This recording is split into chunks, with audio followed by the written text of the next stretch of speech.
कल्याण तालुक्यातील फळेगावमध्ये उत्साहात होळी साजरी करण्यात आलेली आहे। कुलदैवताचं पूजन करून नंतर गावातून वाद्य वाजवत मिरवणूक काढण्यात आली। गावच्या बाहेरील शेतात ग्रामस्थांनी एकत्र येऊन होळी मातेसमोर आरती केली। त्यानंतर गावच्या पोलीस पाटलांच्या हस्ते होळी पेटवण्यात आली। यामधील हरिओम व्हॅली या सोसायटीत एक सोसायटी एक होळी ही परंपरा मागील 30 वर्षापासून सुरू आहे। यंदा ही सोसायटीत मोठ्या उत्साहात होळी साजरी करण्यात आली। होळी मातेची आरती आणि ओवाळणी करून पुरण पोळीचा नैवेद्य दाखवण्यात आला। टिटवाळ्यात मोठ्या उत्साहात धुळवड साजरी केली जाते। नैसर्गिक रंग वापरून होळी खेळण्याचं आवाहन करण्यात आलं। यावेळी महिलांनी गाण्याच्या तालावर ठेका धरला। कल्याण डोंबिवलीत होळी उत्साहानं साजरी केली गेली आहे। तसंच कोणताही अनुचित प्रकार घडू नये यासाठी पोलीस तैनात करण्यात आले। तर पोलिसांकडून यावेळी शहरातील मुख्य रस्ते चौकात वाहनांची तपासणी सुरू आहे।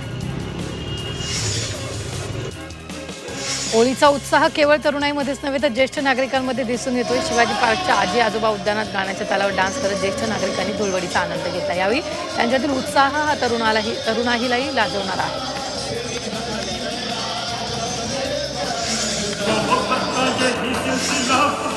मुंबईतील सर्वात मोठा होळी फेस्टिवल म्हणून ज्याची ओळख अशा JVPD अंधेरीतील डंक फेस्ट आयोजित करण्यात आला। डीजेच्या तालावर दंग होत तरुणाई रंगोत्सवात दंग झाल्याचं दिसून आलं। अनेक सेलिब्रिटी या रंगोत्सवात सहभागी झाले।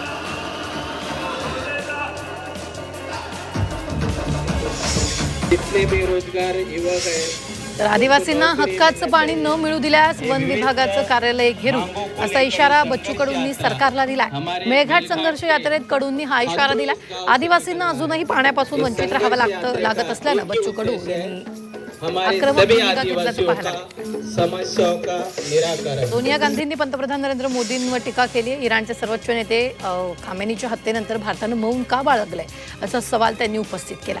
अमेरिका आणि इस्रायल यांच्या संयुक्त हल्ल्यात खामेनी यांची हत्या झाली। ही घटना आंतरराष्ट्रीय संबंधांमध्ये गंभीर आहे। तरीही भारत सरकारने याबाबत स्पष्टपणे काही बोलणं टाळलेलं आहे।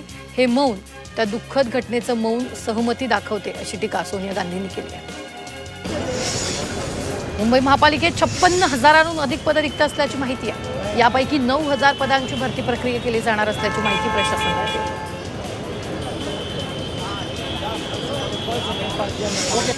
आखाती देशांमध्ये निर्माण झालेल्या युद्ध परिस्थितीमुळे तिथे अडकलेल्या महाराष्ट्रातील विविध नागरिकांच्या संपर्कात राज्य सरकार आहे। मुख्यमंत्री देवेंद्र फडणवीस हे स्वतः सातत्यानं विविध यंत्रणांशी संपर्कात असून ते केंद्र सरकारसोबत सातत्यानं संपर्क ठेवून आहेत। राज्याचे मंत्री गिरीश महाजन यांनी समन्वय कार्यात लक्ष घालण्याचं सांगितलेलं आहे। इराण आणि इस्रायल युद्धामध्ये आखाती देशात अडकलेल्या नागरिकांना घेऊन पहिलं विमान मुंबईत आलेलं आहे। त्यामुळे मागील 3 दिवस दुबईत अडकलेल्या नागरिकांनी सुटकेचा श्वास सोडलाय। दरम्यान उर्वरित लोकांनाही मायदेशी आणण्यासाठी सरकारचा जोरदार प्रयत्न सुरू असल्याचं पाहायला मिळतंय। अमेरिका, इस्रायल आणि इराण यांच्यातील युद्धामुळे भारतीय शेअर मार्केटमध्ये मोठी घसरण झाली। निर्देशांक कोसळल्यानं गुंतवणूकदारांना मोठा फटका बसलाय। तर व्यवहाराच्या पहिल्या काही मिनिटातच गुंतवणूकदारांचे कोटी रुपयांमध्ये नुकसान झाले। प्रधानमंत्री उज्ज्वला गॅस योजनेबाबत महत्त्वाची अपडेट आहे। योजनेच्या लाभार्थी महिलांना KYC बंधनकारक करण्यात आली। 31 मार्चपर्यंत KYC पूर्ण न झाल्यास सबसिडी बंद होणार आहे। अमेरिका इराण युद्धामुळे सोनं आणि चांदीच्या किमतींमध्ये मोठी वाढ झाली आहे। या किमती आता अनेक आठवड्यांच्या उच्चांकावर पोहोचलेल्या आहेत। मध्य पूर्वेतील संघर्षामुळे दीर्घकाळ चालणाऱ्या प्रादेशिक युद्धाची भीती निर्माण झाली। राज्यात कानाकोपऱ्यात धावणारी लालपरी आता केवळ प्रवाशांनाच नव्हे तर महसूल वाढीलाही वेग देणार आहे। पुढील 5 वर्षात केवळ जाहिरातीच्या माध्यमातून एसटी महामंडळाला तब्बल 250 कोटींपेक्षा अधिक महसूल मिळणार आहे अशी माहिती परिवहन मंत्री प्रताप सरनाईकांनी दिली। आज रात्री घोडबंदर मार्गावरील मानपाडापर्यंत वाहतूक बंद असणार आहे। आज रात्री 12 पासून पहाटे 5 पर्यंत पूर्णतः वाहतूक बंद असेल। गर्डर लॉन्चिंगचं काम असल्यानं वाहतूक बंद राहणार असून पर्यायी मार्गाचा वापर करण्याचं आवाहन केलं। ठाणे आणि कळवा या 2 शहरांना जोडणाऱ्या कळवा खाडीवरील जुन्या उड्डाणपुलाच्या दोन्ही बाजूंना रंगरंगोटी करण्यात आली।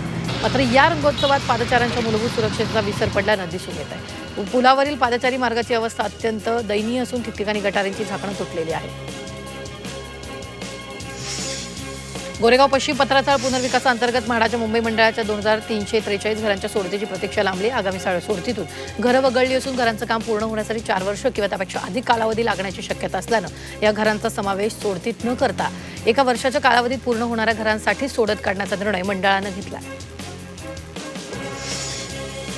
राज्य सामायिक प्रवेश परीक्षा कक्षानं 2026 आणि 27 शैक्षणिक वर्षासाठी सीईटी नोंदणीची प्रक्रिया सुरू केली. अनेक अभ्यासक्रमाच्या नोंदणीसाठी मुदतवाढ देण्यात आली. त्यानुसार एएससी कला शिक्षणांतर्गत असलेल्या अभ्यासक्रमाच्या सीईटीच्या प्रवेश नोंदणीस मुदतवाढ देण्याचा निर्णय सीईटी कक्षानं घेतला.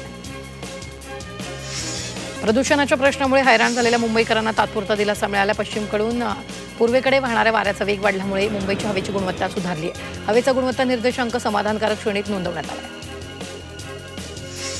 महाराष्ट्रात यंदाचा उन्हाळा अधिक तापदायक असेल. महाराष्ट्रातील अनेक ठिकाणी पारा 40 ते 46 अंशाची विक्रमी पातळी गाठेल असा अंदाज हवामानशास्त्र विभागाकडून वर्तवण्यात आला. हवामान खात्याकडून पालघर, ठाणे, मुंबई जिल्ह्यांना येलो अलर्ट जारी करण्यात आला. या जिल्ह्यांमध्ये हवामान उष्ण आणि दमट राहण्याची शक्यता. आवश्यकता नसल्यास घराबाहेर न पडण्याचा सल्ला नागरिकांना देण्यात आला आहे. नवी मुंबई पोलिसांनी होळीनिमित्त मोठी कारवाई केली आहे. पोलिसांनी आज तब्बल 18,63,34,000चे अंमली पदार्थ शास्त्रोक्त पद्धतीने नष्ट केले. त्यामध्ये MD, हेरोईन, कोकेन, गांजा, अफीम यासारख्या घातक अंमली पदार्थांचा समावेश आहे.